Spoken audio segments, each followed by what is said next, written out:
Ngayong araw na nga pala ito guys ay bumili nga pala ako ng itik. Kasi nga idol daw ni Pina yung mga team itik. Kaso yung amo niya lasikero. Kaya nagpakulo na ako ng tubig. Pinag-swimming ko yung itik niya. At inadobo ko na. Ilabang ko nung. What's up mga tisak? So bali ngayong araw na nga pala ito guys ay gagawa na naman nga pala tayo ng bago nating kabutihan kasama nitong kambing na to best. Ilabang ko Nilhan ko nga pala ng pet yung pet ko. O diba ang angas? Dahil idol daw ni Pina yung mga team itik. Syempre nakabili ako ng itik talaga. Tagi 200 lang kasi mataba na to eh. Pareho nga pala sila masarap tignan at pareho din sila masarap pulutan. Kaya ito nagpaborik na nga pala ako ng tubig. Nangangati na naman nga pala yung bunganga ko sa pulutan. Kaya sorry ka na lang Pina ha. Ito muna yung pupulutanin ko yung itik mo. Papalitan ko na lang sa susunod. Akin muna to ha. Ilaban mo. So bale dito na nga pala guys ay kinuha ko na nga pala yung itik na to. At sinabi ko sa kanya any last word best?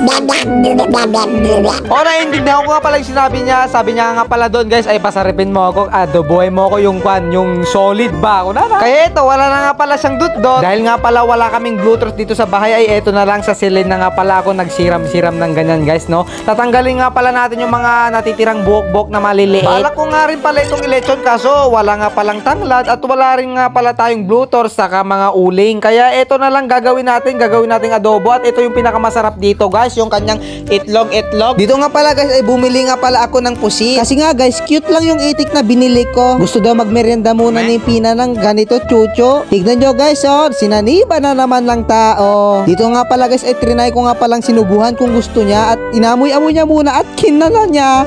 Labang ko Bali hindi lang nga pala chucho yung gusto niya rin nga pala itong chips na to. Hindi nga pala chips yan. Hindi ko alam kung chips ba yun o chicherya. Basta ganun, ilaban mo na lang. Kung nakita nyo nga pala guys, hindi na nga pala kami masyado nakakapag-vlog ni Pina kasi nga yung panahon dito guys ay iba talaga.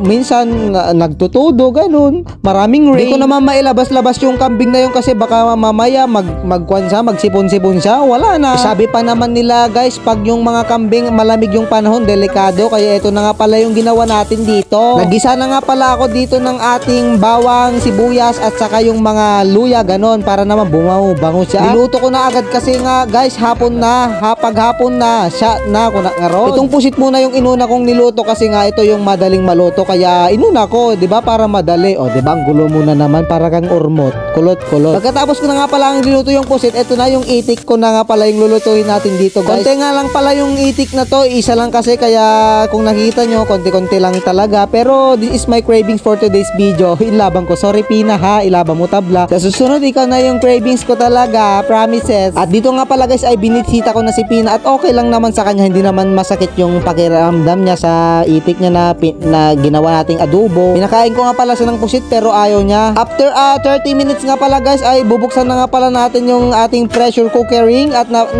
napudutan pa ako. At ito nga pala yung pinakagusto kong luto sa itik guys, yung medyo dry na siya at linagay ko na nga pala yung itlog para naman maitlog na siya. Kininam, hangiwa mo manin. Ito na nga pala yung mga tropa nating mahilig din sa itik. Kaya ito na yung ating Jennifer.